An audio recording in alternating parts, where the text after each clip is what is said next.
good. All right, I'd like to call this meeting July 19th to order. First, we'll do the Pledge of Allegiance, and then Missy's going to do the invocation. Judge Wright, you want to lead us in the pledge?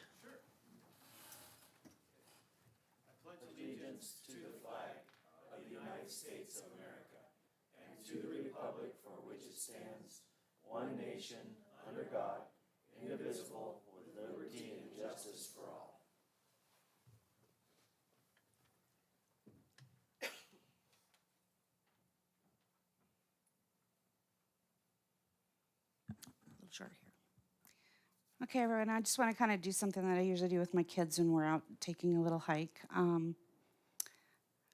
want to do what we call is like a hiking blessing. Blessings to the children and to the elderly. Blessings to the loved ones with us and the ones that are in heaven above. Blessings to our military who are active, non-active, and those that are forever silent. Blessings to our government that can agree and those that cannot. And blessings to this country that stands in turmoil. Blessings that we may all focus on our strengths and not our weaknesses. Blessings that we may focus on our character and not our reputations. Blessings that we may focus on our blessings and not our misfortunes.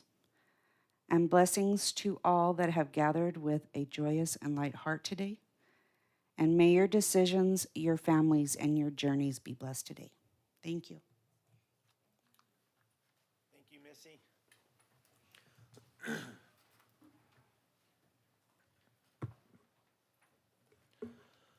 Okay, we'll start with two presentations. 2A, presentation and final report for Summer Youth Work Program 2022. Kathy, you wanted to table this, is that correct? Okay, so this will be tabled till August. Okay. All right, moving on to public hearings, 3A. Mr. Chairman, Yes, if you could please make a motion to table the item. okay. Do I have a motion to table this? Yes, sir, Mr. Chairman, I will make a motion to table item 2A. I'll second that. Having a motion and a second, all in favor? Aye. Aye. Aye, motion carries. Thank you, Jessica. 3A, adjourn as the Gila County Board of Supervisors and convene as the Gila County Library District Board of Directors. If I have a motion on that? Mr. Chair, I move to adjourn as the Gila County Board of Supervisors and convene as the Gila County Library District Board of Directors. I second. Having a motion and a second, all in favor do so by saying aye. Aye. Aye, motion carries. So this is to convene a Truth in Taxation, TNT, public hearing to hear from citizens regarding the proposed secondary property tax levy rate of 0.2425 per $100 assessed value for fiscal year 2023, excluding amounts that are attributable to new construction and any changes that may occur from property tax levies for voter-approved bonded indebtedness or budget and tax overrides. That is $47,695 greater than the amount allowed without a TNT public hearing. And approve the proposed secondary property tax rate of 0.2425 per $100 of assessed value for fiscal year 2023. And when it comes to voting, this is going to be a roll call vote. So Jackie, you're up. Thank you.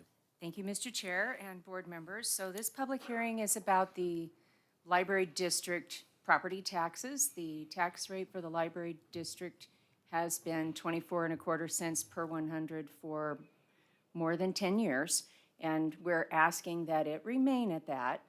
To do that, assessed value has risen such that we have to hold a truth in taxation hearing to maintain that tax rate. And it means that without the truth in taxation approval, without the truth in taxation hearing and approval by the board, library district would have to adopt a tax, a budget that is $47,695 less than what we're proposing in a further line item. Are there questions? We published in the newspaper and followed statutory requirements. Thank you, Jackie. Any questions for Jackie? Supervisor Humphrey? I have no questions. No questions, sir. Chair. You're good? Everybody's good? I don't have any either, Jackie, so with that, I'll open up to a public meeting. Lisa, do we have anybody in Payson? No, sir. How about on YouTube? Do we have anyone here? No one here as well, so I'll close the public meeting, and I guess, Missy, you're gonna do the roll call vote? Yes, sir. I need a motion to accept this. Chairman Klein, I move to approve the Gila County Library District proposed primary property tax levy rate of .2425 per 100 of assessed value for fiscal year '23. Mr. Chair, I'll second that. Thank you. We have a motion and a second, so you're up, Missy.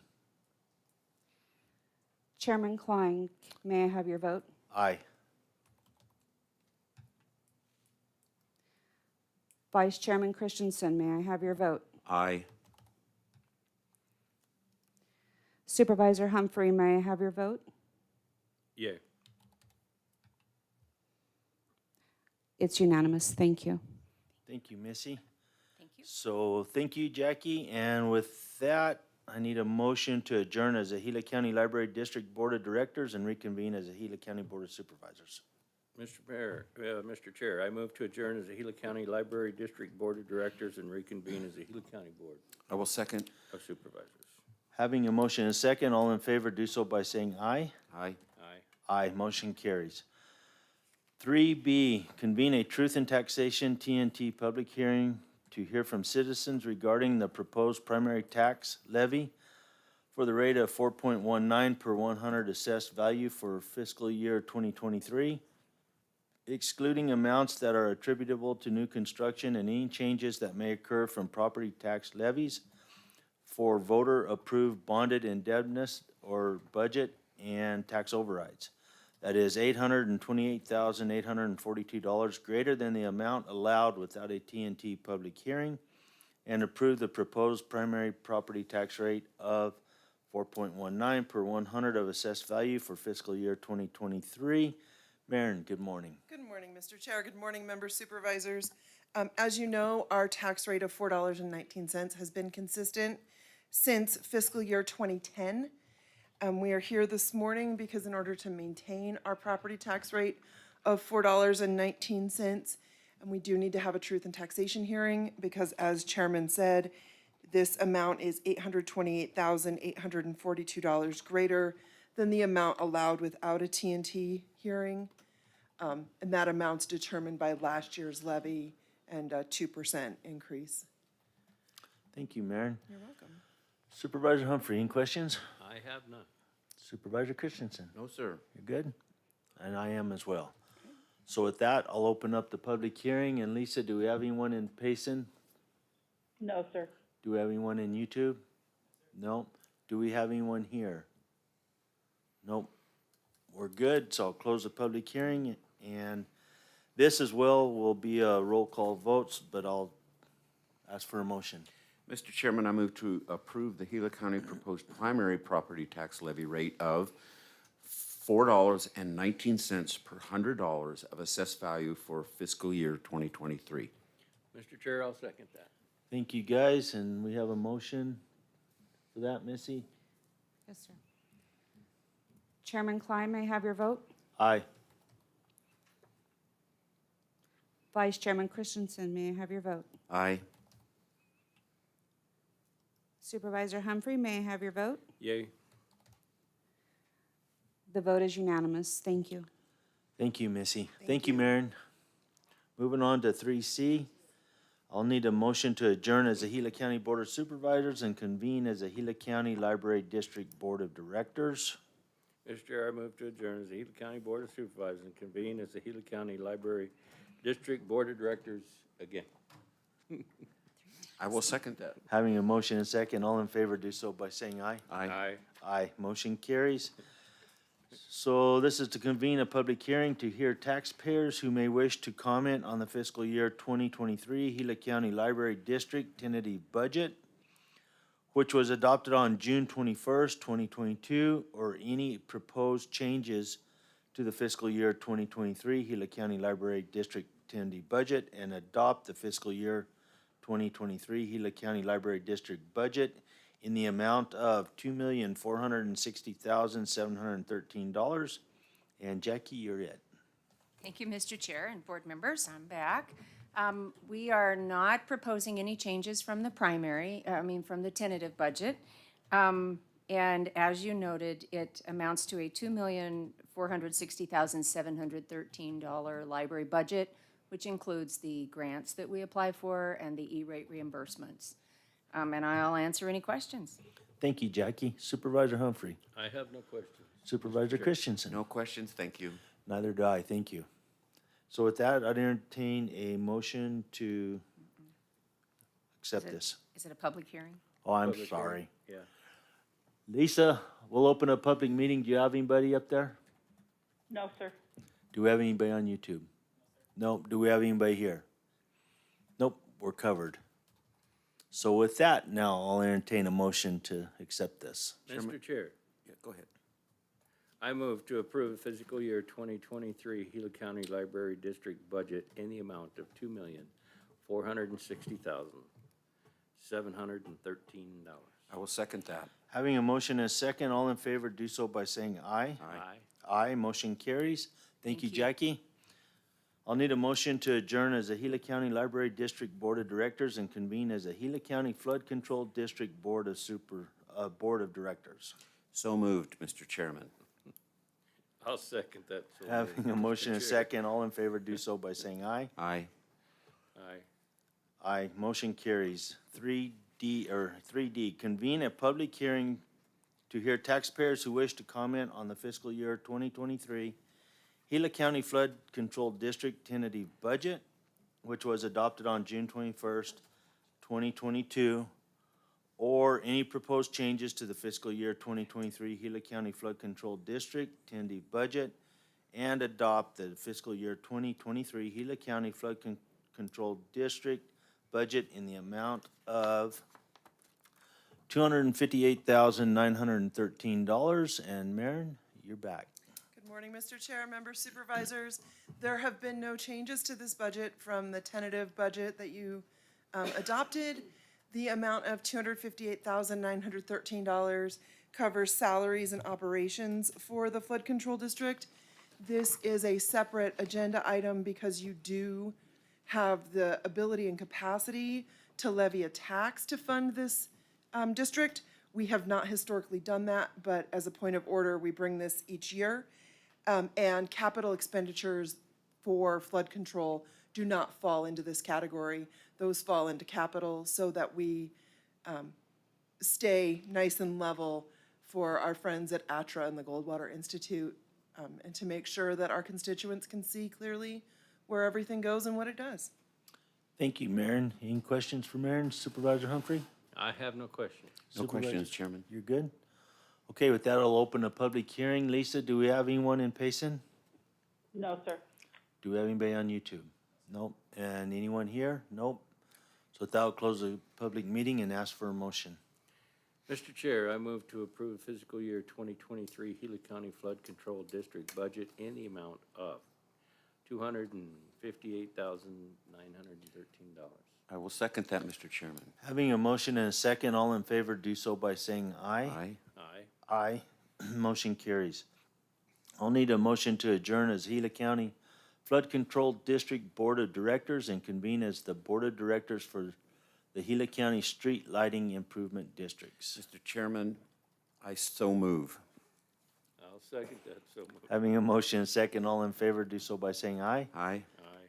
Aye, motion carries. 3E, convene a public hearing to hear taxpayers who may wish to comment on the fiscal year 2023 Gila County Street Lighting Improvement Districts, SLIDS, SLIDS, tentative budgets which were adopted on June 21st, 2022, or any proposed changes to the fiscal year 2023 Gila County SLIDS tentative budgets, and adopt the fiscal year 2023 budgets for Gila County SLIDS as follows.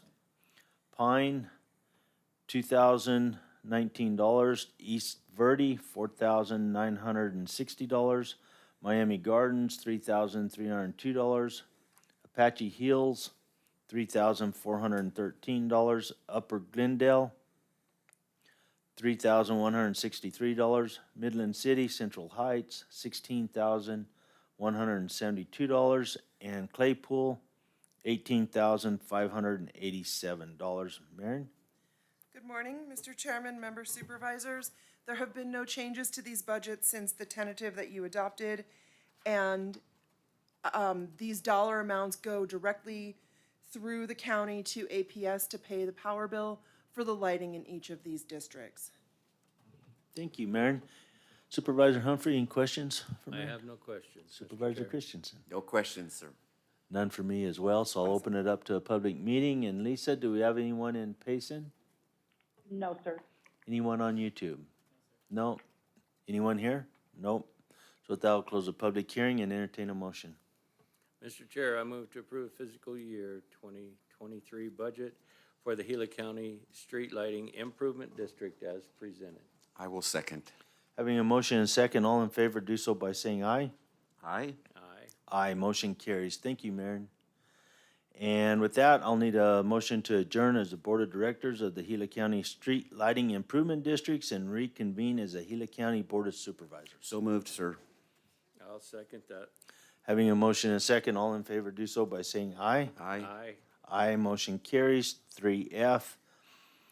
Convene a public hearing to hear taxpayers who may wish to comment on the fiscal year 23 Gila County Tandy budget, which was adopted on June 21st, 2022, or any proposed changes to the final fiscal year 2023 Gila County Tandy budget, and adopt resolution number 22-07-03, authorizing the adoption of the fiscal year 2023 Gila County budget in the amount of $124,423,67. Marion? Would you like the presentation first or the public hearing first? I don't Let's know. go with the presentation Presentation first. first? So you have in front of you a brief PowerPoint. It is materially indifferent from the PowerPoint we presented a couple weeks ago. We did make it a little shorter, and we did add a little bit of information. So since you adopted the tentative budget, we did publish our tentative budget, which included the expenditure ceiling you set of $124,423,067, with an Economic Estimates Commission expenditure limitation of $46,330,256. The Board of Supervisors held work sessions about American Relief Plan Act funding and facilities priorities, and the state budget passed on June 28th that included two mandates that are lined out here so that you have the information. This state budget allocated 2.5% salary increases for probation, and House Bill 2862, Section 110, included retention and recruitment bonuses for detention officers and deputies in our public safety, Gila County Sheriff's Department. So that slide is new since last time. The 2023 budget priorities have not changed. We've got external factors to consider, public service, maintaining our property tax rate of 419, which you just affirmed, and delivering a balanced budget. We did add to the external factors slide the two state mandates that are new since we last discussed this. And then we just recap your public service levels here of public safety and justice, health and emergency management, and infrastructure. And this slide has one small addition of information just for your reference, because when you have the truth and taxation hearing, it is for amounts exclusive of new construction. We just added a little item here so that you can see that new construction is $11,556,455, which is a substantial increase from the previous year when it was not even a seven-figure number. And then our next slide is unchanged from previous discussion. It just shows the expenditure limitations set for us by the Economic Estimates Commission from 2018 to present. And then we look at where your tentative budget was as far as general fund expenditures and where those primary chunks are. As you can see, public safety is 31%, access and all techs are 6%, capital 10%, community development 2%, courts and criminal defense 20%, debt service 3%, fleet and facilities another 3%. General government 22%, and health and emergency management 3%. So that tells you that of, that $4.19, a little less than a quarter of it goes to just general government operations, and the rest goes to these elements and other areas. So then we just have Schedules A and B, which are included with your resolution. Schedule A shows you your summary schedule of estimated revenues and expenses, and that is categorized by functional area, general fund, special revenue fund, debt service, capital projects, internal service funds, and enterprise funds.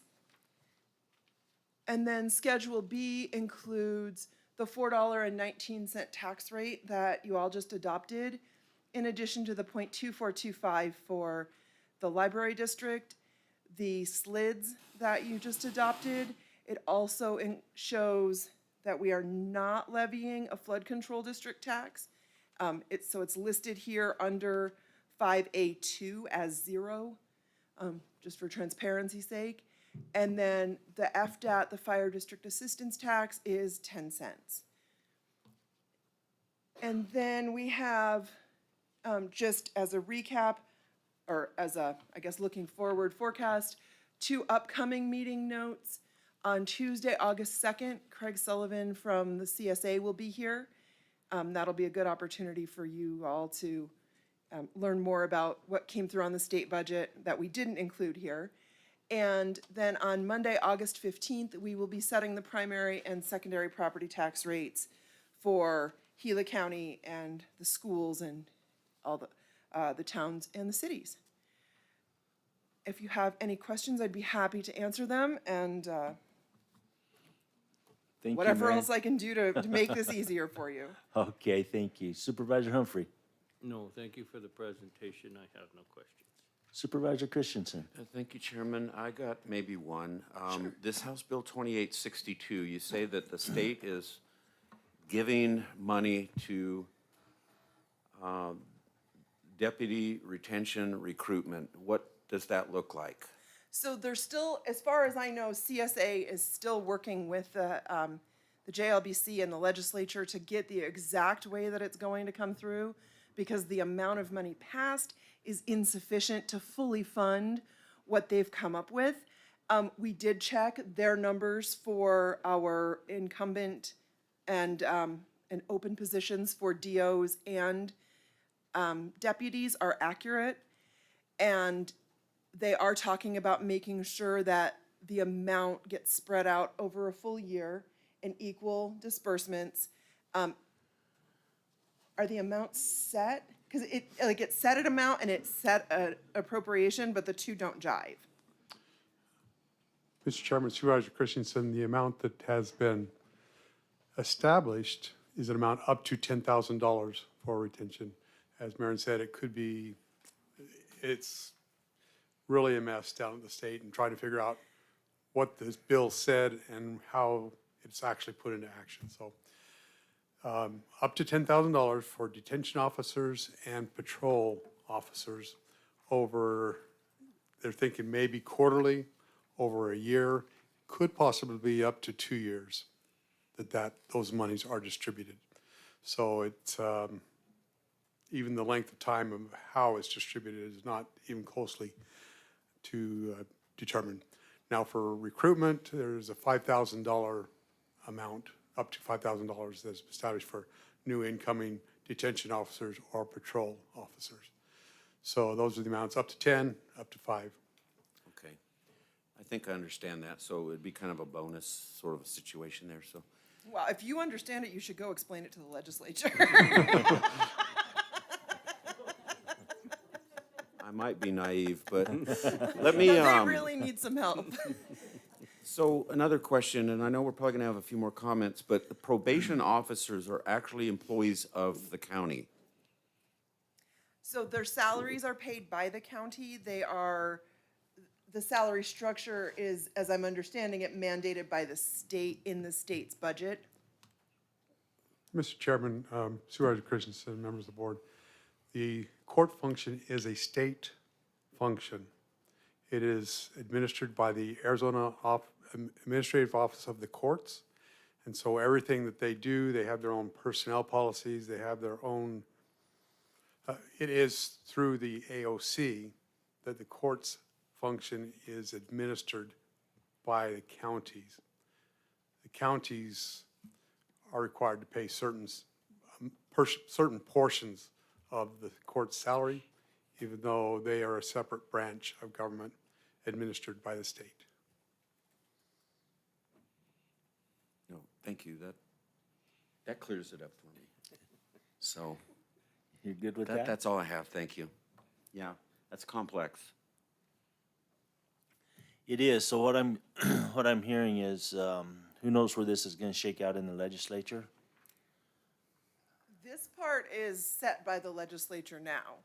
The part about the sheriff and the DO and their deputies still needs some shaking out. This amount was passed in the state Right. budget and is effectively state law right now. Okay, so 2.5% for probation is there.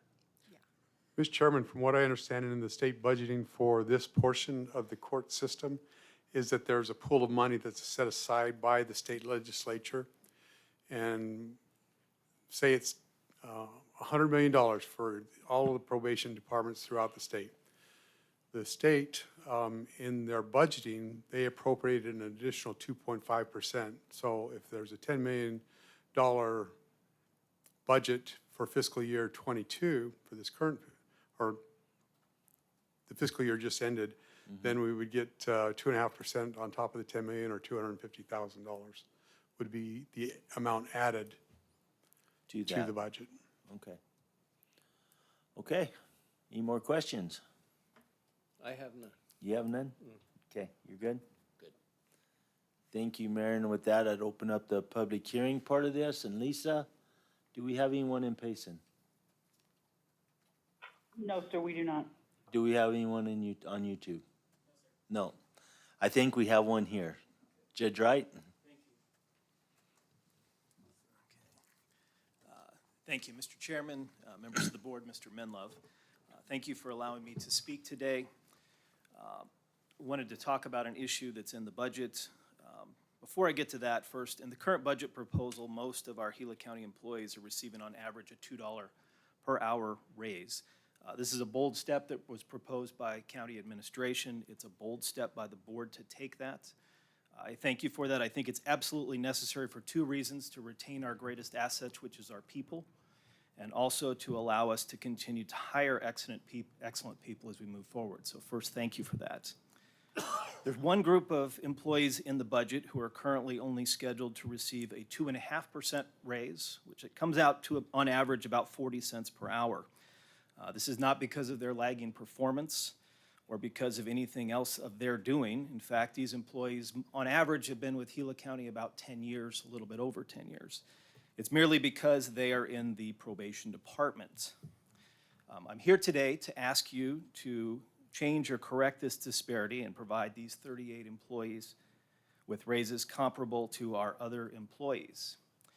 I emailed you a fact sheet last Friday. I trust you received that. And I'm not going to go over in detail that. I trust that you've read it or had a chance to at least peruse it. I do want to touch on a couple of highlights and maybe what some of the discussion just was. As with many things in state government versus county government, nothing is ever super clear. I think it is clear that probation is a county function that's required to be funded by the county. There are some things where they become state employees, but it's clear through the statutes, I believe, and through case law that it is ultimately the responsibility of the county to fund it. The level of that is up to the board. There are no state mandates on what that looks like.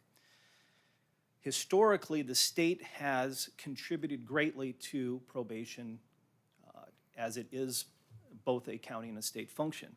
And I believe right now, approximately 50% of Gila County probation expenses are funded by the state.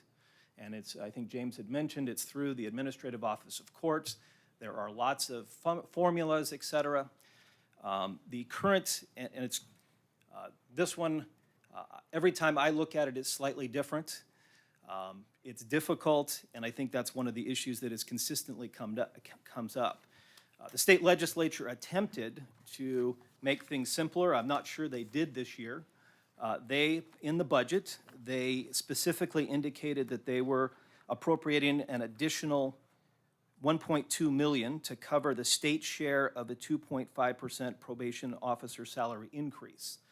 The way I read that is it's not a mandate that the county must give those raises. It's not a limitation on those raises. It's here's a specific amount ahead of time. And in the past, what's happened is that if the county gave a raise, we kept our fingers crossed that that would be funded later. This year, they tried to at least tell us that there's going to be 2.5% proactively. So the two factors of it being a county function and an ultimate responsibility, and I'll mention that the statute also says that the salaries are to be set upon recommendation of the presiding judge, but again, the board is the one who does that. You have the ultimate control on what happens there. But those two factors have created attention for all counties, their probation departments throughout the state, and it always comes up in wages and potential raises for employees. Again, everyone agrees that the current funding model is deficient. It creates uncertainty. It creates conflict between the counties and the legislature. And I don't think we need more conflict between the counties and the legislature. I think we have enough of that as it is. And it can potentially create inequalities between groups of county employees, which is what could potentially happen. The courts, through the Administrative Office of Courts, have been working towards a new model. I think what was the explicit number ahead of time was one step towards that. But as with funding between any levels of government, it's always difficult. The Administrative Office knows that there is difficulties here, and I can tell you over the last week and a half or so, I've seen emails going back and forth. Everybody knows it's a problem. It's a question of what we do about it. The Chief Probation Officers Association has put together a work group. It's chaired by our very own probation chief, Steve Lassard. And I just saw an email this morning. I think their next meeting is Thursday, this coming Thursday. So it's something that's actively being discussed. This is an issue where my team and I have maintained, I think, an open and honest conversation with James. We've had some meetings as groups, emails, et cetera. I think we come at it, our probation department and the courts, from a different perspective than county administration. I understand their desire and probably responsibility to you is to protect the general fund. What I'm asking, and in the interest of full disclosure, the information sheet you received, I believe James was out of the office last week, but I had a phone call with him about that. I tried to get that to him before I sent it to you. I want to make sure you know that your people we're trying to collaboratively work as we come to you. We're not trying to backdoor any of you. So from our perspective, it's an issue that the board needs to decide, will these 38 probation employees, just because they work in that department, be treated different than other employees? I've committed to James that no matter your decision today, we will continue to work on changes to probation funding. It's necessary for greater clarity and certainty to counties. I know everyone is tired of working within the system. It comes up every year. It's been highlighted this year because of your bold move for everyone. If you just would have taken a conservative approach, this may not have come up. So no good deed goes unpunished, unfortunately, but it becomes something that we need to address because you're taking great steps. So in closing, just two quick comments. Again, thank you for the raises that you put in the budget. I think it shows the board, James, the county administration commitment to our current employees. And secondly, as my role as the presiding judge, I'm recommending that you treat the probation department employees on a par with all other employees.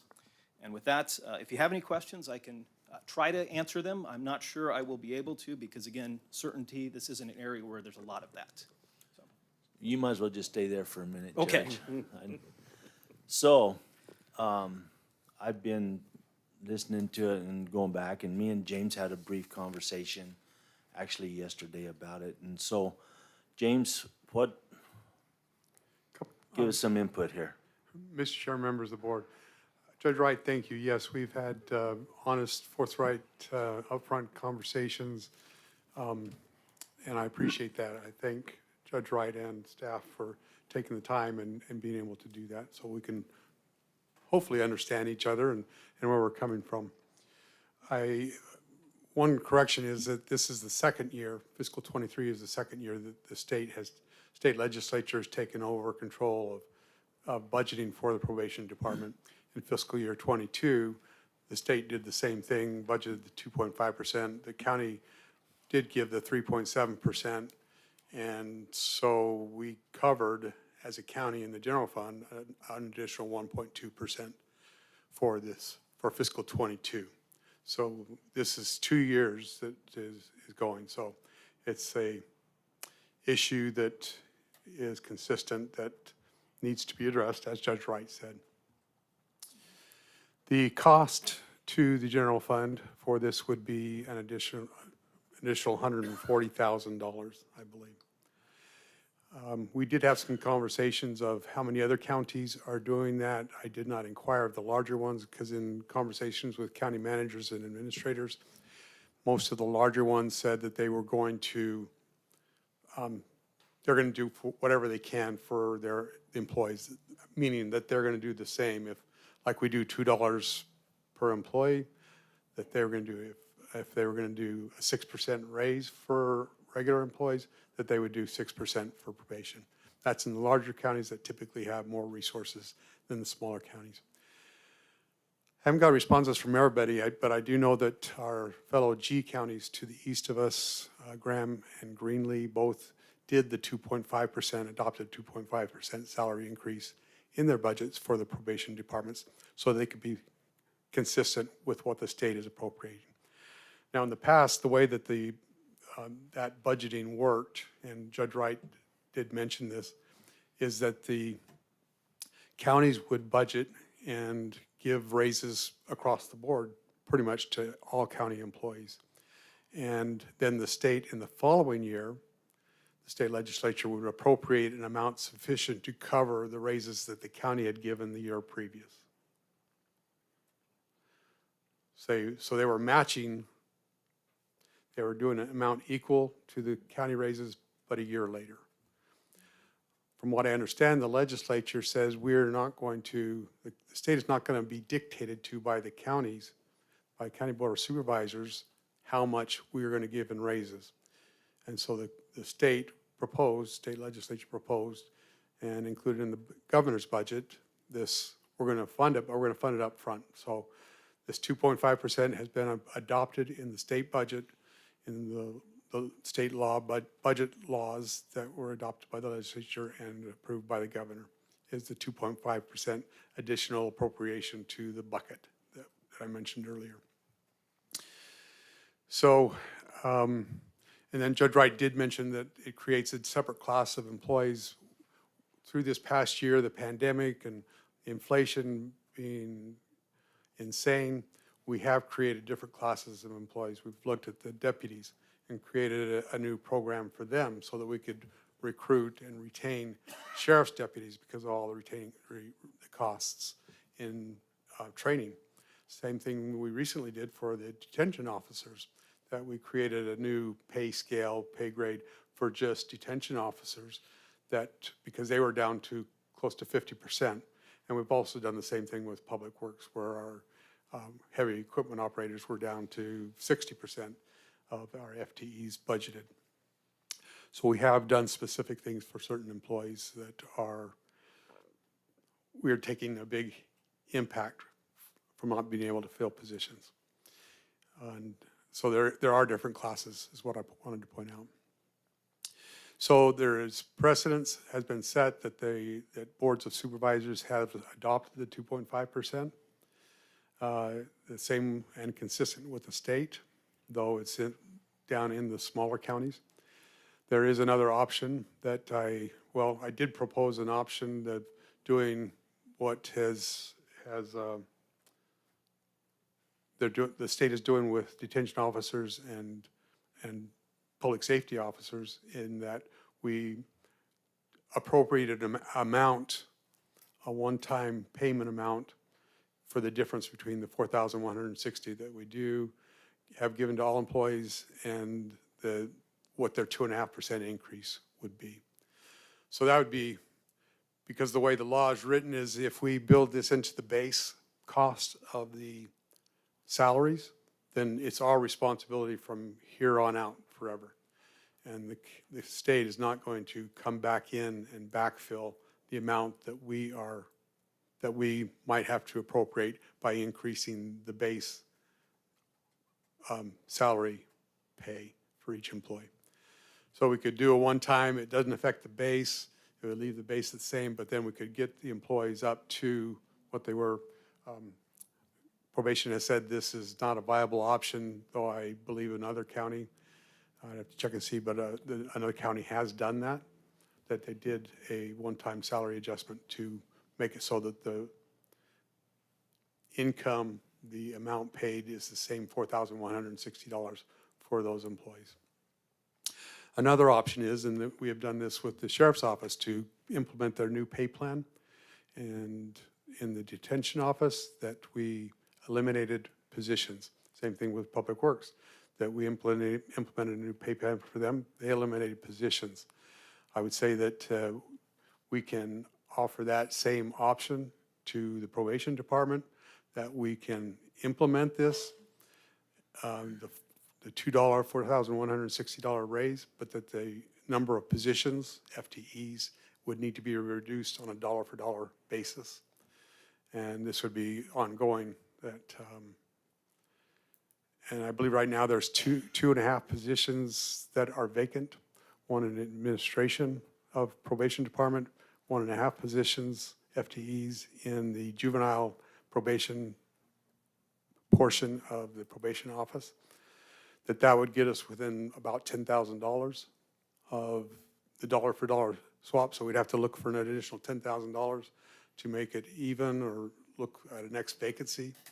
But for eliminating the 2.5 positions at this point, and knowing that we need to make some sort of adjustment in the future, this coming year, to come up with the rest of the $10,000, is an option of reducing the number of authorized positions to be an equivalent amount of the $140,000 it requires to give the $2 per hour raise to the probation employees that will remain with the county, the positions that will remain. Have any other questions you might have for Judge Wright or myself? So, Supervisor Humphrey. The more information you get, the more questions you have. The more questions you have, the more information you get, the more questions you have. Okay, so in the past, the state has filled in what we have put in for raises. So probation has never received any raises that the other county employees have not. Is that correct? That is true. This is the first year that we would potentially deviate from that formula. And the state has always, up until fiscal 22, has always made the county whole. Okay. I would guess, in whatever we do, I would like not to have the state not help with the compensation. And if we get into certain territories, then the state won't work with us. Is that correct? Mr. Chairman, Supervisor Humphrey, it is my personal belief that if the Board of Supervisors just goes along with the state legislature, that there's no motive.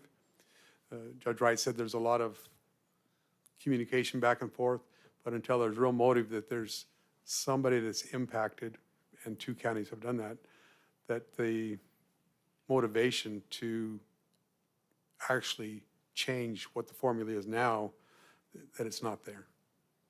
Just my personal opinion. Okay. Thank you. Supervisor Christensen. Thank you, Chairman, and thank you for your presentation, Judge Wright. I've done some quick math here, so I realize the 41 cents is approximate because you have different salary levels. And so given that, let's say that's an average, that's a $852.80 annual increase in the wages. Will impact us 32,406, or that's what we'll get from the state.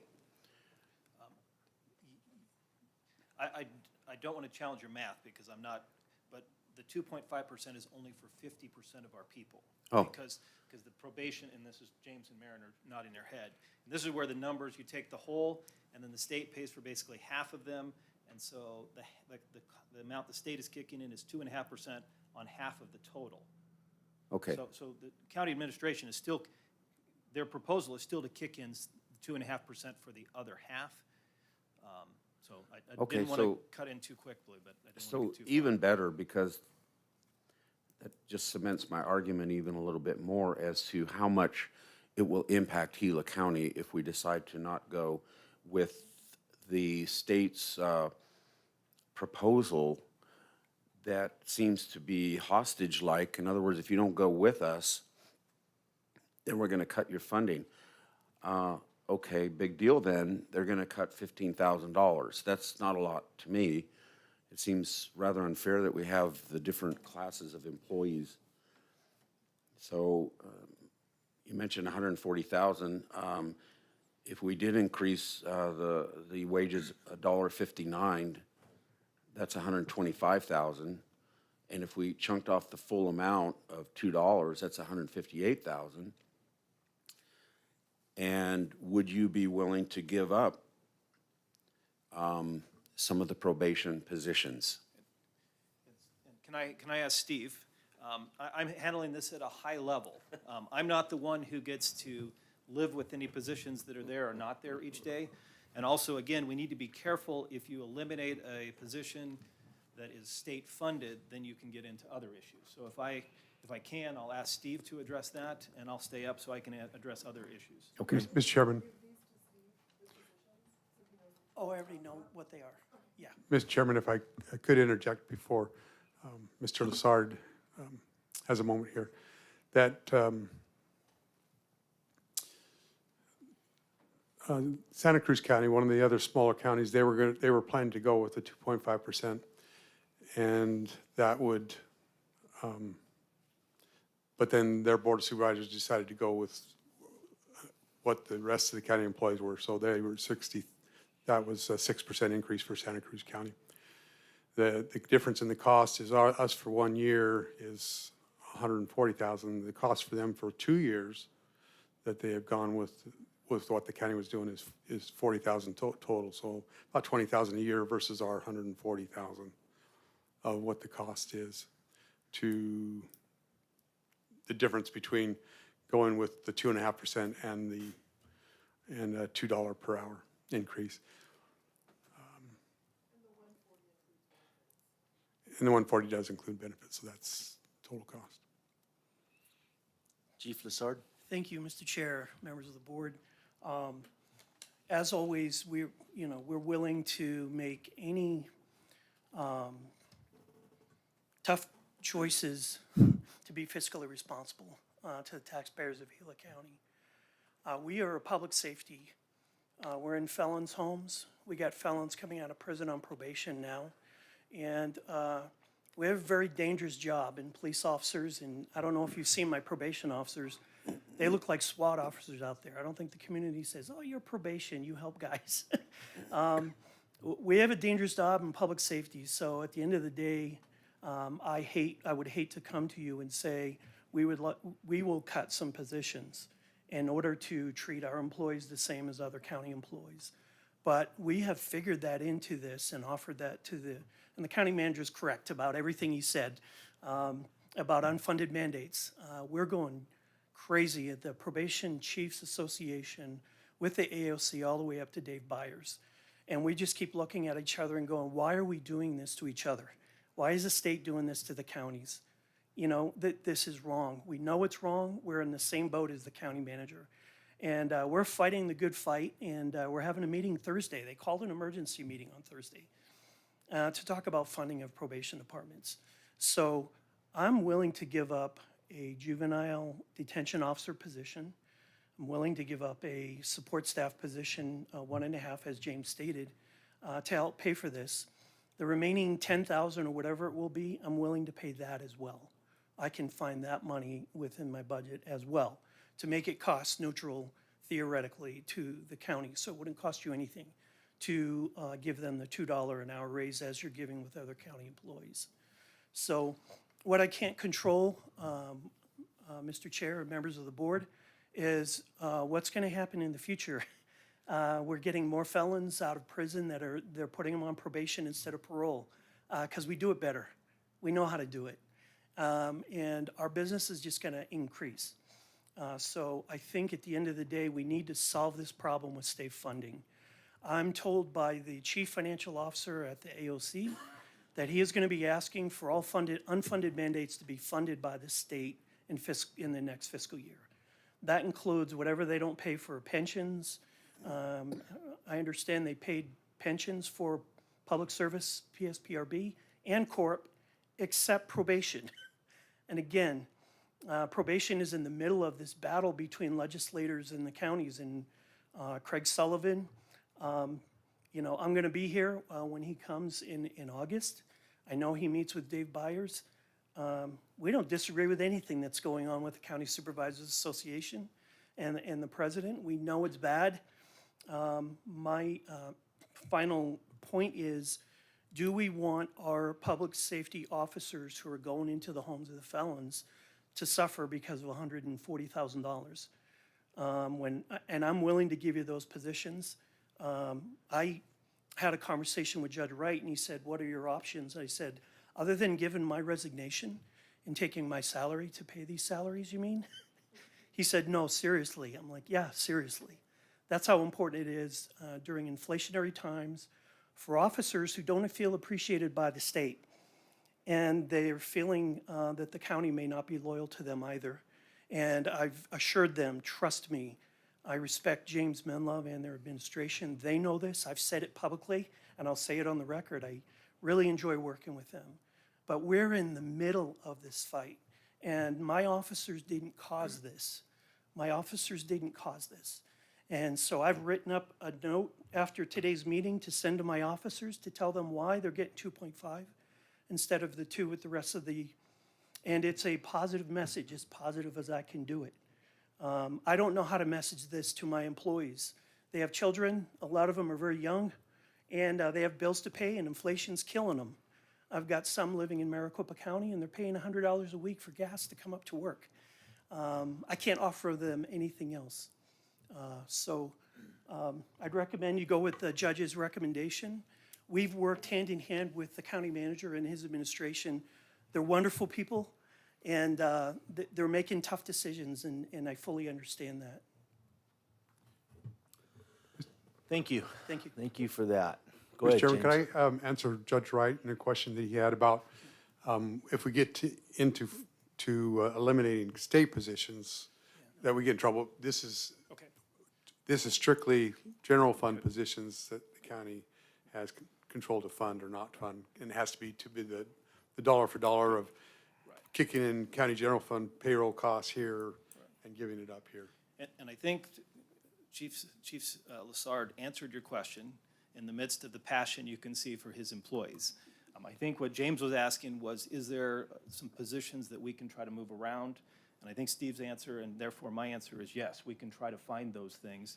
It's always difficult because when we have positions that are empty, there's a reason why they're on the books. Now, if they're not filled and we're operating, that's okay, as long as our caseloads don't go up. But right now, if Steve is confident that they can continue to do what they need to without those, I'm confident in his ability, and therefore the answer is yes. So, so it's always good to be able to sit here and work these out, because by no means would I want to see some people treated differently than others inside our county. That's just not the way we should be doing it. And so if there's a way we can work with some positions that would help, if there's a way we can come up with the extra money to cover what isn't funded, I mean, the difference of $10,000 isn't, to me, very important. So I don't think that's gonna make or break the bank. Am I correct? Mr. Chairman, I let Maren work her magic, and it always comes out right. So, Yeah, I mean, and you're correct, in the scheme of the budget, I never want to say 10,000 isn't a lot of money, because for our citizens, 10,000 is. But I understand what you're saying. In the scheme between Maren and Steve and James, I'm confident that they can find the ability to make that work, especially our finance folks. They're great. Judge, it seems to me the same way. I mean, if you guys are willing to work towards it, I don't know why we wouldn't be willing to work towards it as well. I'm real passionate about the fact of never raising taxes. And so that's my whole plan. But if we can jump in there and get this taken care of by working together on positions, by a little bit of money here or there, I don't see where we can go wrong. Mr. Chairman, thank you, and thank you for Chief Lassard, Judge Wright. Again, as I said, they've worked real well with us and tried to make it work, so I appreciate that. As far as the budget is concerned, that means that within the probation department budget, it would stay the same, so there's not any amendments that would need to take place to what has been proposed, what's been presented by finance, by Maren today. And so it can be approved as, but that we can, if we need to make a note that we're going to give the $2 per hour increase to the probation department employees in exchange for a position, a couple of positions, whatever it works out, that will be done administratively by Maren. Does that need to be included in the motion? No. We're good? No, you can just, Judge, it's on public record. Okay. So, are we on the right track? I believe so. I mean, this is an example of where your people are trying to, the people that you've hired, James and others, are trying to make these things work. We have to come to creative solutions because nobody wants more taxes. Now, at the same time, we're limited, you as the board are limited by what you can provide, but I think this is an excellent solution to make that happen. Again, we will continue to work to, I'm hopeful that I'm not back in a year from now trying to, first, not a year from now in James's office trying to figure these things out, and then before the board, because it's, again, James mentioned, we do need to keep the pressure on. I'm glad that right now we don't have to take our 38 people and say they're on the proverbial altar as to this is how serious it is. I think we've come to a temporary solution that we can continue to keep the heat on to figure out how do we make this work long-term. So thank you very much. I appreciate your time. Thank you, Judge. Chief, are you good with that? Thank you, Mr. Chair. Okay. All right. So, any more questions from you, Supervisor Humphrey? You good? No questions, just comment. I appreciate staff working together and probation willing to give up positions that you would like to be able to fill in the future. And hopefully when we figure out who our state representatives are, we can pressure them to help us and to help them understand the position that they put all of us in. And hopefully whomever is our representatives coming up, that we can work with them to reopen those positions for you next year instead of have it be a permanent deal to where we can work out funding for you.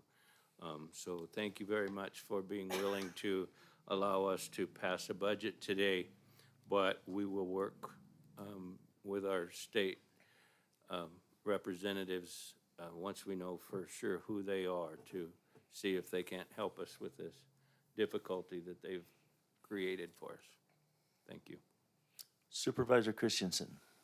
I agree. It's only fair that we pay everyone equally, or that the pay increases are equal, and not create another separate class of people just because the state gets involved with something that like that. So if we don't need to add any language to the current suggested motion, then it's all going to occur, as a result. Okay, thank you. Go ahead, James.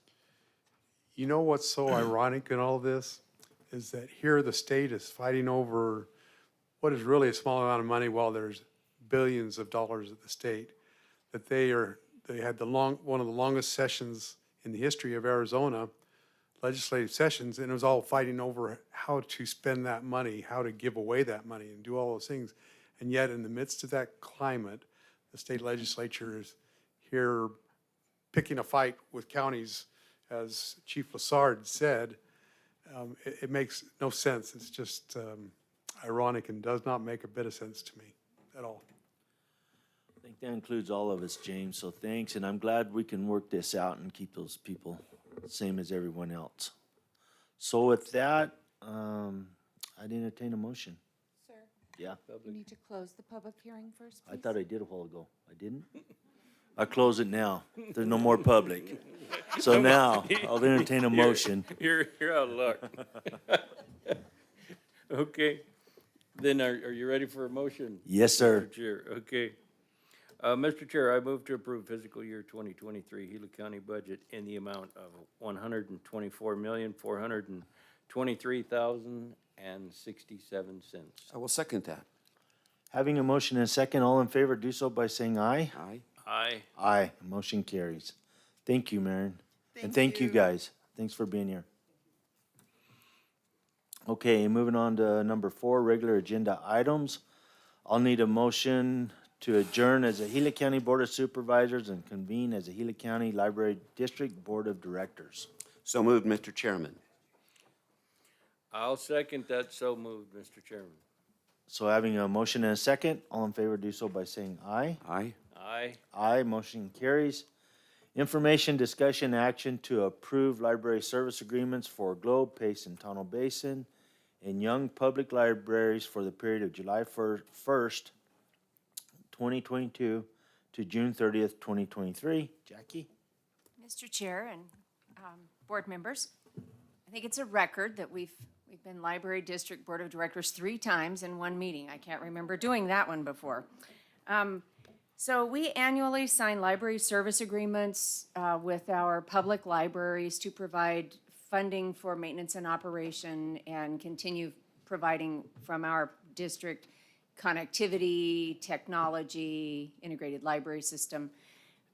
We don't call these IGAs because 3 of our libraries are nonprofits, so we call them library service agreements, but they're basically IGAs. We bring them to you. There are 7 operating public libraries that are independent affiliates that we provide funding to. There is one that, if you will recall, in Hayden, about 2 years ago, we're headed into our 3rd year, I believe, of the town of Hayden asked for us to run it as a branch until they could get through the issues that they were facing. So we still have 8 public libraries. We simply operate one as a branch. The funding that is provided in these library service agreements represents a 5% increase for libraries to help them cover the increase in cost of living for their operations. We've had 4 of these approved and returned. That's what's on this agenda. We have a 5th one in the office, but it didn't come in time for this agenda. So I'll be back in front of you for the last 3 at some point, maybe in 2 different bunches. Are there questions? Thank you, Jackie. Supervisor Humphrey? No questions. Supervisor Christensen? Thank you, Jackie. No questions. And I have none either, Jackie, so good job. Thank you. So with that, I'd entertain a motion. Mr. Chair, I move to approve the library service agreement for Globe, Payson, Tonto Basin, and Young Public Libraries for the period of July 1st, 2022 through June 30th, 2023. And I will second that. Having a motion and a second, all in favor, do so by saying aye. Aye. Aye, motion carries. Thank you. Thanks, Done for Jackie. the day. Okay, I'll need a motion to adjourn as the Gila County Library District Board of Directors and reconvene as Gila County Board of Supervisors. Yes, Mr. Chairman, I so move. I'll second that. So Having a motion and a second, all in favor, do so by saying aye. Aye. Aye. Aye, motion carries. Thanks. You ready to go, Mary? I am pinch hitting for Maren on the next You got item. almost a I was whole gonna page. say, Marin's still in the back. Come on up. I didn't see you.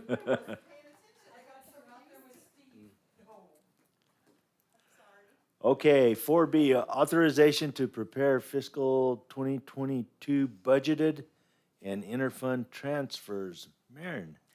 Good morning, Mr. Chair, members, supervisors. Sorry, I thought I was done for the day.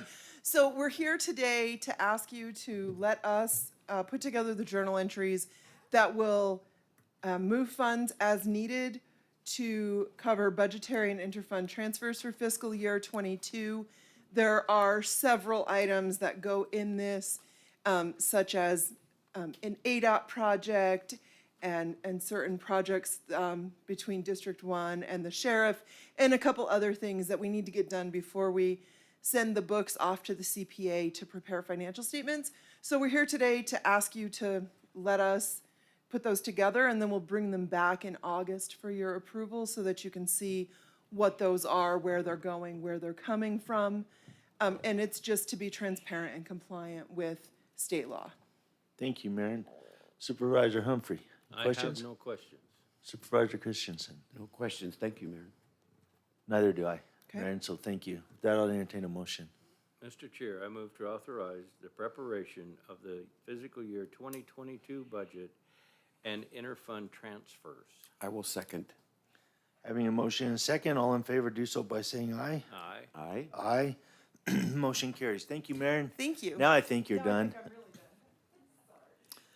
4C, information, discussion, action to adopt resolution number 22-07-04 in support of a gaming grant application in the amount of $36,565.88 submitted by the Hells Gate Fire District to the Salt River Pima Maricopa Indian Community to purchase 6 new mobile radios for frontline vehicles and 6 new portable handheld radios for staff. Mary. Here I am. Welcome. Thank you, Mr. Chairman, members, supervisors.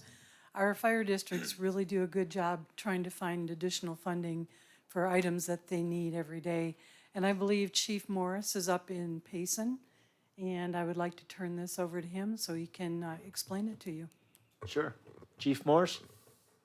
Thank you, Chairman Klein and Vice Chairman Christensen and Supervisor Humphrey. It's good to be back here and visit with you guys again here in your new facilities up here in Payson. I will admit, really nice as compared to what we've had and have met in the past. So it's good to be here. Want to let you know really quickly that there are multiple Indian communities around the state that allow us to participate in the Prop 202 funding. Salt River Pima Indian Maricopa community is one of those, but they have a unique situation where most of the other tribes, you can just go ahead and submit a grant application directly. Salt River is different. You have to actually be able to submit a letter to them, and then they approve the letter, then they ask you to come in to submit for a grant application. And there's not very many people or organizations around the state that are able to do that. We were able to crack that specific nut and be able to come in, and they've asked us to go ahead and participate in this year's funding. So one of the things that I've done is I put together my application, and on it, there was a specific thing that was required, but because we were not able to meet with the Board of Supervisors prior to that, I had Mary Springer go ahead and sign the application tentatively for the board. Their specific application requires that the application shall be signed by the senior elected official of the local government, or in the case of a nonprofit entity, the chief executive officer authorizes to commit the nonprofit entity to apply for, accept, and implement an award from the Salt River Pima Maricopa Indian Community utilizing 12% gaming contributions. So based on that, we did put in an application requesting funding for radios, which we are really in dire needs. Most of our radios are 25 to 30 years old. And we just had one fail on our ladder truck just yesterday going on a call. So I'm replacing older radios with old radios as well. So if this is approved, it will greatly enhance our communications capability.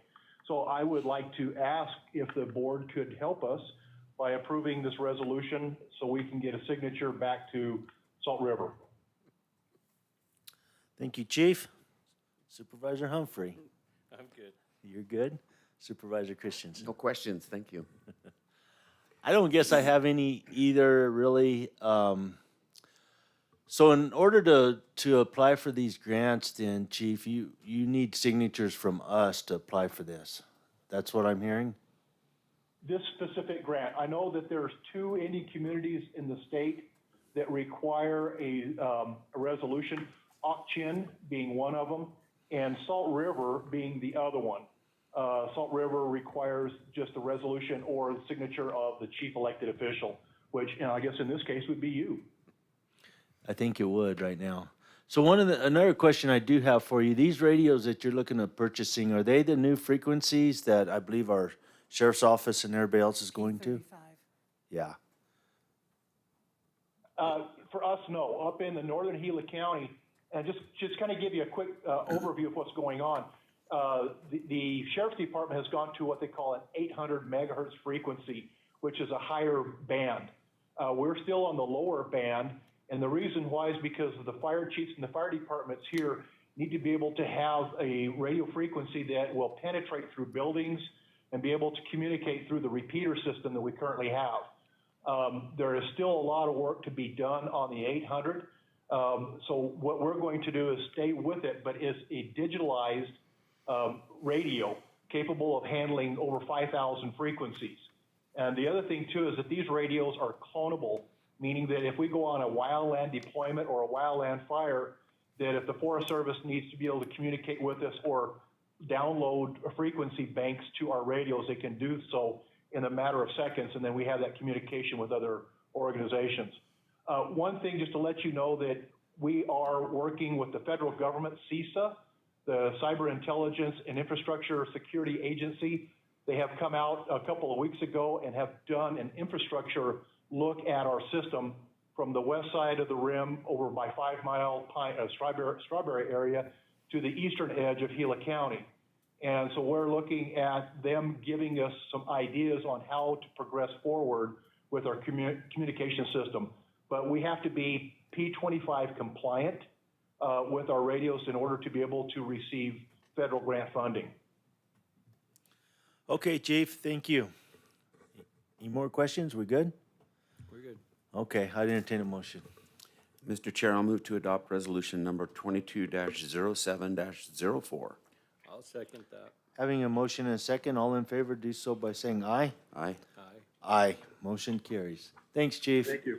Thank you very much. 4D, information, discussion, action to award service agreement number 07052022 to Convenient Mobile Services LLC in the amount of $88,209 for the hauling of fill material and sand, the ground preparation and portable arena installation at the Gila County Fairgrounds to be completed by September 30th, 2022. Mary? Thank you, Mr. Chairman, members, supervisors. So the operable word here is portable arena.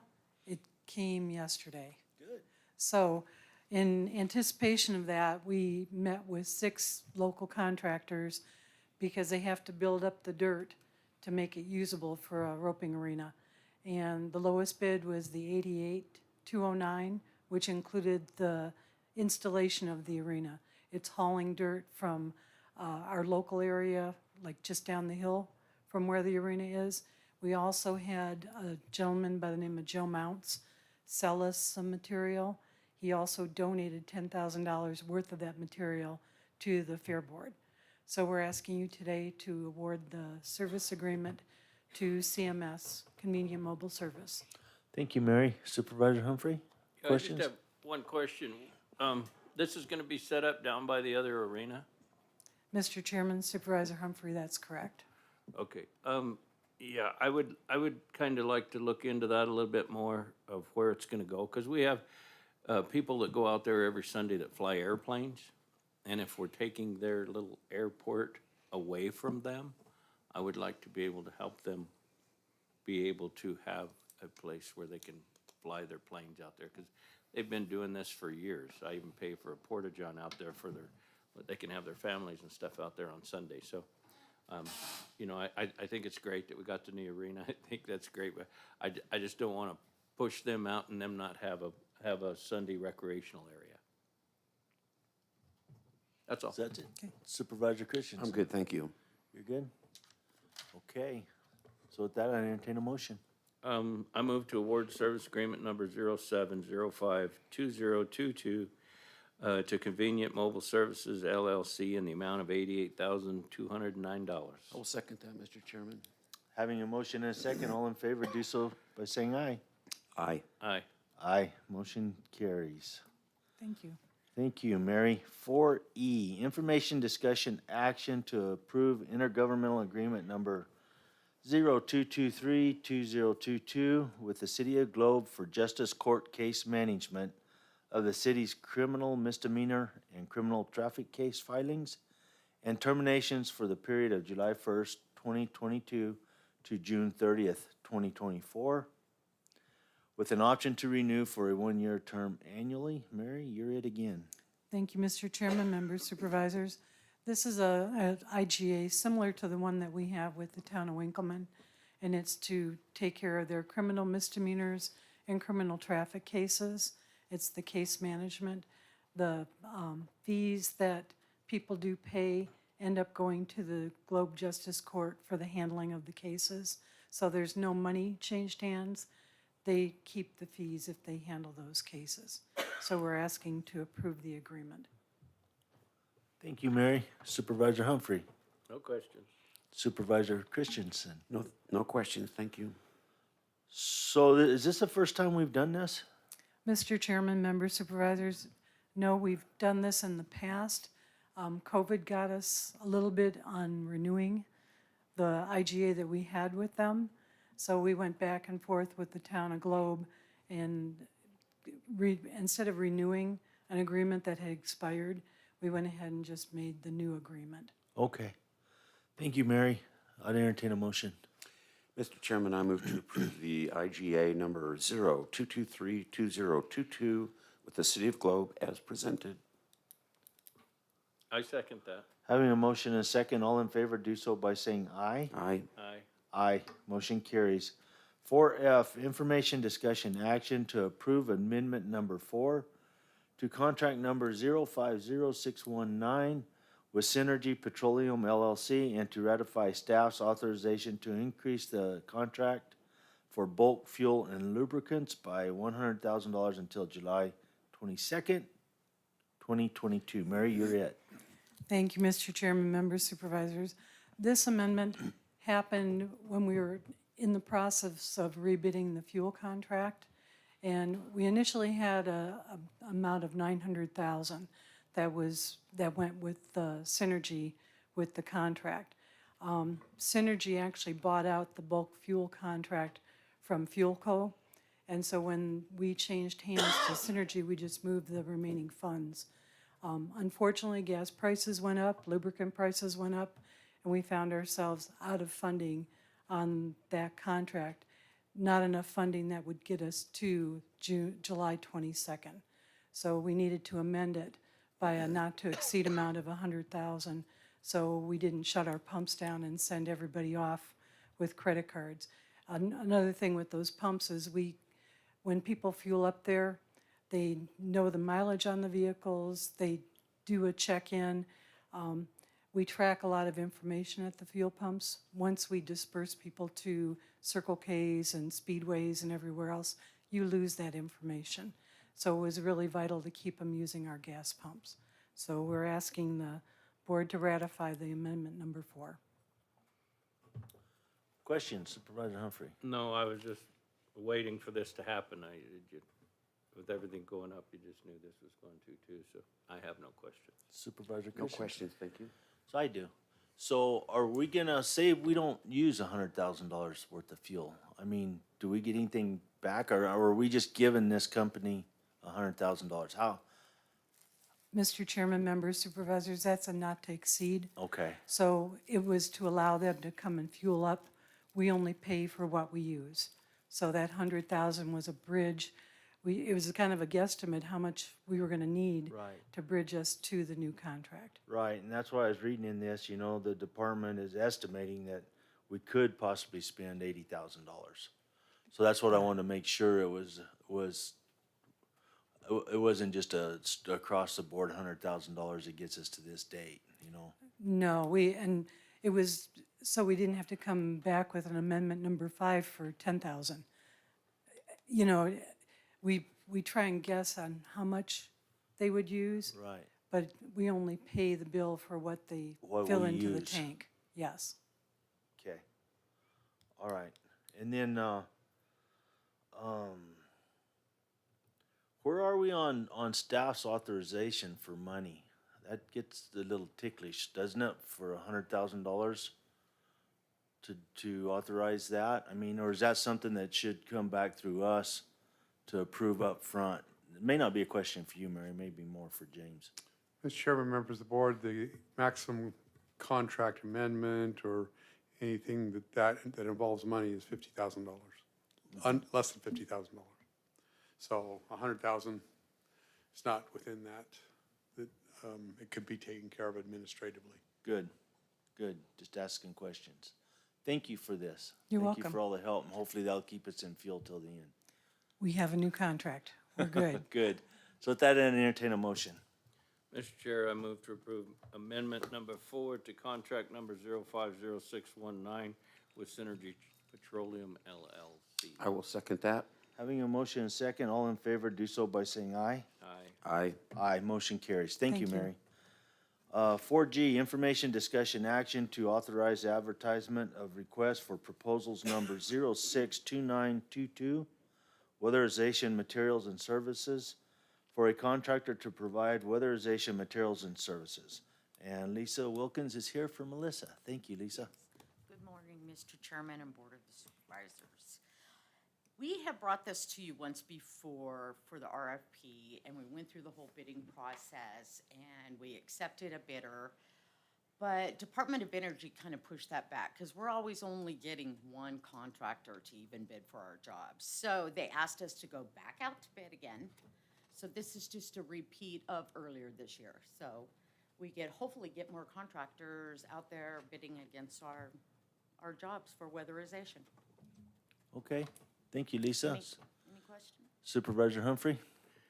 Yeah, wasn't that the state put the limitations on it to the point that a lot of contractors didn't qualify for the position, for the ability to bid on these projects? Yes, and there's so many, just legalities and Right. classes and stuff that they have to go through that a lot of our local contractors can't even bid for these projects. Yeah, I believe we've had this conversation that they have almost put it into the point with all of their red tape and qualifications to apply for these projects, that there's only like one company out of Phoenix that has jumped through all the hoops to do that. Yes. Which is a horrible thing, because then they monopolize it. So by putting it out for bid again, have they lessened the red tape, or is all the hurdles still there? They're That it's, same. that it's not, that you're gonna end up with the same because no one else qualifies to do these projects? Yes. We even have funding set aside through some of these that we can help local contractors get the schooling and the certifications that they need. But it is so time consuming, and they just don't go forth. And the bang for buck too, if they spend all the time jumping through these hoops, then there's probably not a lot of projects locally to benefit for the time spent in Yes. getting all the qualifications.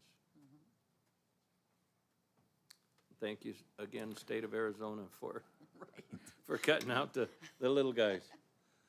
Supervisor Christensen? Thank you, Chairman. Thank you, Lisa. I have no questions. Thank you, Lisa. Appreciate it. That I'd entertain a motion. I move to authorize the advertisement of request for proposal number 062924. No, 922. I'll second that. Having a motion and a second, all in favor, do so by saying aye. Aye. Aye. Aye, motion carries. Moving on to H, information, discussion, action to approve amendment number 2 to funding agreement number 313-21 between the Arizona Department of Housing and Gila County Community Services Department. Housing services to extend the amount of time to use LIHEAP, LIHEAP, Low Income Home Energy Assistance Program, and the HEAP ARP, American Rescue Plan Act of 2021, funding until September 30th, 2022, and to add funding in the amount of $52,128 for the period of July 1st, 2022 through June 30th, 2023. Lisa, you're it again. Thank you for letting me speak again. This is just a renewal funding for Department of Energy we just spoke about and LIHEAP. And we have new funding this year called Department of Energy Weatherization Readiness Fund. It's a small value, but we need it for our programs. And it only totals up to $52,128, but they are allowing us to roll over our American Rescue Funds, that are leftover funds, and we don't have to use them till September 30th. So that's really good, because they could have cut it off on June 30th. So they give us a couple more months to get rid of that American Rescue Funds. Maybe you can find a contractor to bid on the jobs to be able to pay them. Yes, yeah, maybe this should have been before, and Yeah, then that that's should have nice of been them to seconded. make it difficult for you and then give you more time so that your difficulty can be handled. Yes, exactly. I Gotta guess love that's it, your don't you? comment, huh, Supervisor Humphrey? We got a lot of talking to do, our state representatives. After the meeting today, those guys need a whole lot of information. What is it, August 2nd? We can start that. Yeah. You good, Mr. Humphrey? I am. Supervisor I'm Christensen? good, thank you. You're good? Thank you, Lisa. Yeah, thank you very much. I'd entertain a motion. Mr. Chair, I move to approve amendment number 2 to fund agreement number 213-21 with the Arizona Department of Housing. I will second. Having a motion and second, all in favor, do so by saying aye. Aye. Aye, motion carries. 4I, information, discussion, action to reward request for proposal number 051122 to Synergy Petroleum LLC in the amount of $1,200,000 from July 19th, 2022 to July 18th, 2023 for the purchase of bulk fuel and lubricant. Steve, you're it. Thank you, Mr. Chairman, members of the board. We put a contract or a request for proposals, bids out earlier this year for fuel, to provide fuel. We received one bid. That was from Synergy Petroleum. The bid is based on the Phoenix Opus rack price, which comes out daily, and then they bid on fuel hauling, or the mileage is where they make their money. So just to give you an idea, when we initially bid the previous contract in January, or in 2019, they bid cost plus 10%. At that time, cost of unleaded was $2.04. And to haul it to Globe, they bid 10 cents over the cost. Haul it to Tonto Basin, 25 cents. Haul it to Payson, 12 cents. Haul it to Young, 32 cents. And haul it to Buckhead Mesa, 25 cents. This recent proposal is haul it to Payson, haul it to Globe, 12 cents. So 2 cents over. Haul it to Tonto Basin, 5 cents higher than the previous one. Haul it to Payson, 6 cents higher than the previous. To Young, 14 cents higher than previous. And Buckhead Mesa, 20 cents higher than previous. The last, well, not the last price, but the price on July 5th that we had that this ties to, unleaded was $3.89 a gallon, diesel $4.29 a gallon that we were paying for at the rack prices. The reason for the $1.2 million in the contract is budget requires a number in there. No idea if it's going to be enough, where the fuel goes. If not, we'll be back to you before we run out for an amendment. Hopefully fuel will come down and we will have enough to get us through. But this is, based on all of this, recommend awarding to Synergy. Thank you, Steve. Supervisor Humphrey? Again, we received one bid. Yes. Is there anybody else in the state that's qualified? We have had different vendors in the past, but one bid this time. No interest at this point? Apparently not. Okay, that is my only question. Supervisor Christensen? Thank you, Chairman. Thank you, Steve. I have no questions. Maybe we ought to buy our own gas truck and go get our own fuel. Oh, you can't do all the restrictions. They got. Probably not, They huh? got more, that's why a lot of our locals quit a long time ago. There again, too much red tape, too many restrictions for the little guys to pay attention. Yeah, it's tough right now. So with that, I entertain a motion. Mr. Chair, I move to award request for proposal number 051122 to Synergy Petroleum LLC in the amount of $1,200,000. I'll second that. Having a motion and a second, all in favor, do so by saying aye. Aye. Aye, motion carries. Thanks, Steve. Thank you. 4J, information discussion action to consider a sealed bid for the purchase of assessor's tax parcel number 207-03-007C, and if accepted, authorize the chairman's signature on the quitclaim deed. Missy? Yes, sir. Chairman, members. This was a purchase of, this was a moratorium property. And on October 4th, the county treasurer deeded this assessor's tax property to the state of Arizona in care of the board. And after 7 consecutive years, this property is located next to tax parcel number 207-03-004B. And you can see on the map above. This parcel was actually purchased by the Corsos, and it was left off of a real estate purchase that they had done in a bulk purchase. And for some reason, it did not get incorporated into their purchase of the big parcel. And for some reason, over 7 years, they hadn't realized that it was not incorporated into their large real estate purchase. And it was deeded to the state of Arizona after 7 years. And we noticed it when we were doing our tax sale that there was a problem in that area, and they owned everything around it.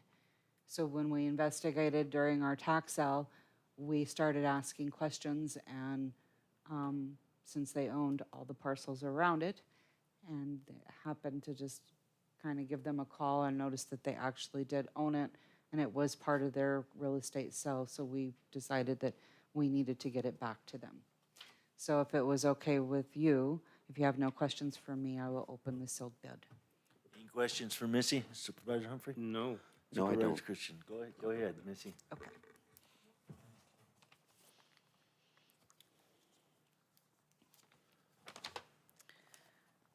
And I have a sealed bid from Kevin and Carmen Corso of $50.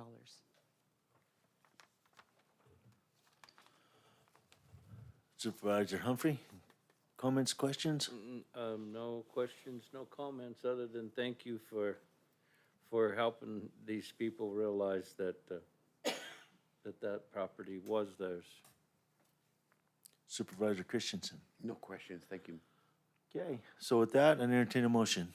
Mr. Chair, I move to accept a sealed bid from Kevin Corso and Carmen Corso of $50 for assessors tax parcel number 207-03-007C, and authorize the quitclaim deed to be completed. And I will second. Having a motion and second, all in favor, do so by saying aye. Aye. Aye. Aye, motion carries. Thank you, Missy. Number 5, consent agenda action items. Any matter on the consent agenda will be removed from the consent agenda and discussed and voted upon as a regular agenda item upon the request of any member of the Board of Supervisors. Do either one of you have anything you want to remove? I have nothing I want to pull. Neither do I.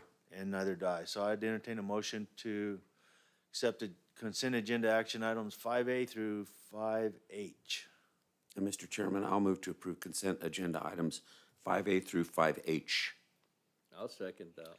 Motion and a second. All in favor, do so by saying aye. Aye. Aye. Aye. Motion carries. Call to the public. Lisa, do we have any call to the public in Payson? No, sir. Do we have any call to the public on YouTube? We're good. Do we have any call to the public here? Nope, we're good. Okay. Moving on to number 7. At any time during this meeting pursuant to ARS 38431.02K, members of the Board of Supervisors and the county manager may present a brief summary of current events. No action may be taken on the information presented, and so we'll start with you, James. Do you have anything you want to tell us about? Mr. Chairman, just express appreciation to the Finance Department, to Marin, and all those that contributed, working with the departments. It's a 4 or 5 month process accumulated today, so appreciate Mary, Marin, the Finance Department, and all those that have compiled all that information. It's, gets very convoluted, very complex, and Marin and Mary keep a good handle of that, so thank you very much to them. Thank you, James. Supervisor Humphrey. Held a Tunnel Basin Community Meeting on the 5th, held a Roosevelt Community Meeting on the 11th, was on KQSS on, also on the 11th at 5:30 in the evening. Attended the Arizona Office of Tourism Best Marketing Program Award, and again, Discover Gila County received the award. It's amazing to watch that thing as it keeps growing and going and gaining awards. It's amazing what it's done. And that's about it. Thank you, Tim. Supervisor Christensen. Yeah, thank you, Mr. Chairman. I met with the chairman of the Arizona Game and Fish Commission, Jim Gaunor. I'm not sure if that's how you say it. Anyway, we discussed some stuff that we might be able to work together on, the county and him, to educate. And so we look forward to working on some more stuff. The lavender farm in Pine, one of the most beautiful areas up there, had a harvest, so my wife and I went up to help them harvest. Got stung by a bee, but you know. And then I also attended the Best Marketing Campaign Award, a really tremendous thing. It's what, the 7th or so major award that we've won on the Discover Gila County. It's a magnificent thing, and so I think it's the intent of the board to submit also for national recognition at NACO next year. Thank you. Good. So thanks for going to that. I could not make it to that one, but Discover Gila County is doing some awesome stuff. And so it's really come along well. It's being widely recognized. So it's good stuff. Friday morning I got a meeting in Payson with the Coalition of Counties, and that is about it, I believe, for right now. So with that, I'll move on to 8. And we have an executive session item. The Board of Supervisors may vote to go into executive session on one or all of the items listed in this section.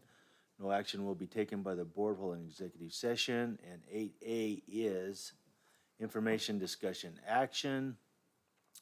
To vote to go into executive session pursuant to ARS 38-431.03A3 and 4. To discuss pending litigation in Halpern James LLC versus Gila County, CV 202000398, settlement negotiations, and that will be with Jeff. Jeff's here, so with that, I entertain a motion. Mr. Chair, I move to convene into an executive session and address item 8A. I will second. Having a motion and a second, all in favor do so by saying aye. Aye. Aye. Aye. Motion carries. We'll be back after a bit.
sure glad we adopted the budget, being we got this big old adopted budget sheet.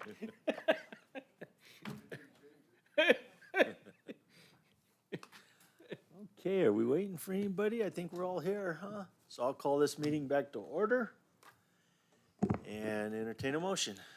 Mr. Chairman, I will move that the Board of Supervisors agrees to dismiss the variance previously approved by the Board of Adjustment on the said property.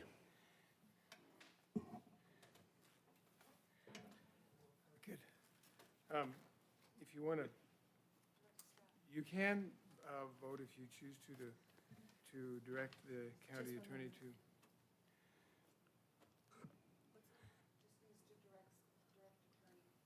So you have an option to make a motion to direct county attorney's office to proceed as directed in the executive session, which is simple. If you want to have a motion to actually take particular action, then I'd probably want to tweak the language a little bit on what the motion is going to look like. May I restate my motion? Yes, sir. Mr. Chairman, I move to continue forward with what was discussed in the executive session. Does that meet what you need, Jeff? Well, so are you directing the county attorney to proceed as directed? Yes, sir, I'll include that in my motion. Do I have a second? You have a second if Jeff likes it, yeah. I think we're good there. He sat back in his chair. I think we're good. So having a motion and a second, all in favor, do so by saying aye. Aye. Aye. Aye. Motion carries. Good time on our meetings today. Thank you all, and I'll adjourn this meeting.